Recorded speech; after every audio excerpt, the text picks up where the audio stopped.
ये कहानी है काली मां के जंगल की, जहां अंधेरे की गहराई में कुछ ऐसा छुपा है जो सिर्फ डर नहीं बल्कि सन्नाटे का साया बनकर आपकी सांसों में घुस जाता है। तुम्हें मिलना पड़ेगा, चिट्ठी में लिखा था, वरना मैं उस चीज को नहीं रोक पाऊंगी जो मेरे पीछे आ रही है। रिया ने ये लाइनें पढ़ी तो उसकी बहन मीता की आवाज कानों में गूंजी, जैसे कोई बर्फीली सुई रीढ़ की हड्डी पर चल रही हो। मीता को गायब हुए 6 महीने हो चुके थे, पर यह चिट्ठी ताजी थी। उस पर पता लिखा था, भद्रकाली मंदिर, नील पर्वत। गांव वाले बोले, यहां रुक जाओ तो मुर्दे तुम्हारी नब्ज पकड़ लेंगे। नील पर्वत की चोटी पर बना वो मंदिर 200 साल पहले एक साधु ने बनवाया था, जो मानव बलि देकर काली को खुश करता था। कहते हैं जो भी वहां रात को जाता है उसकी छाया अगले दिन खुद चलने लगती है, बिना शरीर के। रिया ने मंदिर के बाहर कैंप लगाया। आधी रात को उसे लगा कोई उसके बाल खींच रहा है। शीशे में झांका तो पीछे एक औरत खड़ी थी, लंबे बाल, आंखें नहीं, बस 2 काले छेद।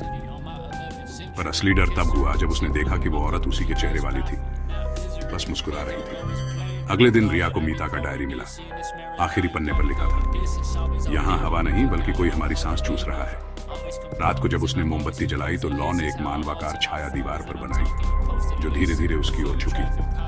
जब छाया का मुंह उसके कान तक पहुंचा तो एक कर्कश आवाज गूंजी, तुमने मेरा श्राद्ध नहीं किया। रिया ने मंदिर की तहखाने का दरवाजा खोला।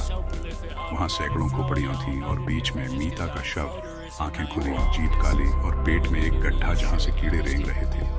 तभी पीछे से ठंडे हाथों ने उसका गला दबोचा। आईने में उसने देखा, वो औरत उसके अंदर घुस रही थी, जैसे धुआं शरीर में समा जाता है। आखिरी चीख से पहले उसने सुना, अब तुम मेरी मेजबान हो।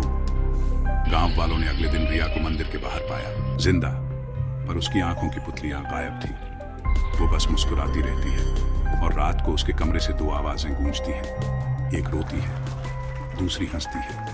कहते हैं जब भी कोई उसके पास जाता है तो उसकी परछाई धीरे धीरे पिघलने लगती है। अगर आपने इस कहानी को अंधेरे में पढ़ा है तो शीशे की ओर न देखें। हो सकता है आपके पीछे कोई दूसरा चेहरा उसकी बारी का इंतजार कर रहा हो। Credits, story by your name, narration by narrator's name, music by composer's name, animation by animator's name. Special thanks names, produced by production company.